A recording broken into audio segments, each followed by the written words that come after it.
We now head to South Africa, where trade unions, organizations, and workers alike across the country are joining the rest of the world in commemorating International Workers' Day under the theme Building a Stronger COSATU and Mobilizing for the ANC election victory in the Congress of South African Trade Unions. The unions joined other workers and other trade unions in celebration of the day. The Congress of South African Trade Unions is calling for collective efforts to help reduce unemployment in South Africa. It says Workers' Day is an opportunity to reflect on progress made by labor movements, but the Federation says it is also time for people to stand up against corruption. Meanwhile, South Africa's President Cyril Ramaphosa will address thousands of workers in Cape Town and march in solidarity with the people of Palestine. Now, we are being joined by the COSATU spokesperson, Matthew Parks, and it joins me from Cape Town in South Africa. Matthew, it's nice to have you around on the news. Good afternoon. Thanks for having us. So we see that South Africa is joining the rest of the world in a celebration of this memorable day for workers. So for you, what significance rather does this day bring to COSATU and the workers? Yeah, look, Workers' Day has been a rallying point for workers since the late 1880s when it first started in the US, in Chicago. Within the South African liberation struggle of the past century, it was a major rallying point for workers to mobilize, to organize, to unionize in support of better working conditions, in support of a democratic state. It's a chance to reflect and to remember those who've sacrificed so much. It's also a chance to recognize and to celebrate the victories workers have achieved since we became a democratic state in 1994, from our progressive constitution and our labor rights, labor laws, and enhancing the rights of workers, to the investment by the state in working class communities, from free education to healthcare and social support for those who are unemployed. It's also a moment to put pressure on government and the private sector to do better, to do much more faster, to improve the lives of workers. You mentioned a couple of things that workers will be in need of to help them feel among and, of course, live better in the country. But then that would have to do with policies being pulled forward, not only by the citizens, but then by lawmakers. But then over the years, we've seen that workers have been excluded when it comes to decision making and policy making in the country. So how does this affect the workers? So we don't know about that. In South Africa, workers are included in decision making by law.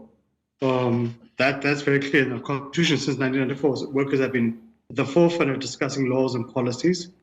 The constitution requires and puts an obligation upon Parliament to do extensive public participation when any laws, budgets are processed, and laws have been returned back to Parliament by the Constitutional Court when they have been found wanting in that regard. All legislation before goes to Parliament must go to NEDLAC, which is a social dialogue forum consisting of government, business, and labour. Before any legislation can go to Parliament, must first go there by law. And workers are represented there by COSATU, by other federations. So we've engaged on it, and at times we've been able to make real impacts. Many legislation has actually been tabled at Parliament by COSATU, by trade unions, which improve the lives of workers. But of course, government also can't only just listen to trade unions, it must also listen to businesses, to civil society, to political parties, and so forth. But no, we can't say the South African workers are excluded. They're not. That's been a major victory that COSATU managed to achieve in 1994. Workers are part at the table. They discuss. We don't get everything we want, but we get a huge issue. And also that we recognize and we appreciate that many people have graduated and been elevated from the trade union movement to the highest positions in the state. The president of the country, Cyril Ramaphosa, was a founding general secretary of the National Union of Mine Workers. Many of the ministers in the cabinet, from the finance minister to the minister of trade and industry, minister of labor, many other ministers actually come from the trade union movement too. So in South Africa, I think we're fortunate that workers' voices are heard and they're not marginalized. Well, in all of these askings, one thing we need to also talk about is the fact that among these trade unions, there are factionalized members and parties who are not really gelling together, and is making it hard to chart a formidable front in terms of what is being asked for from government. And we are also aware, Matthew, that getting fair wages is one of the major critical challenges workers face across board. So how can we now have unions come together to speak to governments in one voice so that they can do what is needful and cater well for the workers? Yeah. No, look, we would love all unions. In fact, we would love to have a single union for each industry. That's in the rallying call of COSATU. We'd want to see one federation for the country. We're not there yet. At times it is difficult. At times people are protecting their territory and the turf and so forth. That does weaken workers' voice. Doesn't help when workers are fragmented. But I think we are still pleased nonetheless that the majority of workers who are unionized belong to COSATU. COSATU has been able to use that voice in the alliance with the ANC, in government, at parliament, at NEDLAC, in the public discourse, in bargaining councils. That's how we've been able to achieve many objectives.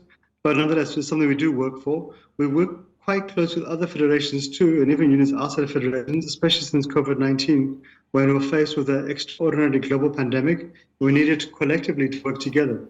So yes, at times we have political differences. At times we might find ourselves within different organizational structures. But on many issues, maybe 90% of issues, we actually have a common understanding of issues, and we actually work quite closely together. Even at times, we'll put aside our political differences because we recognize when you come to the issues of saving jobs and unemployment, there's no recognition of the color of your T-shirt. Matthew, finally, before I let you go, we know that South Africa will be heading to the polls in the next 28 days. And COSATU has been telling its members to vote for ANC. I'd like to find out why and what COSATU is hoping to gain from this political move. Yeah, so workers are not apolitical. Workers are voters. They have a vested interest. We need an efficient and capable government, a stable government, to address the many challenges workers are facing, from a 41% unemployment rate to entrenched levels of crime and corruption to deep levels of poverty and inequality. To see how can we grow the economy, how can we build an efficient state to deliver public services to working class communities.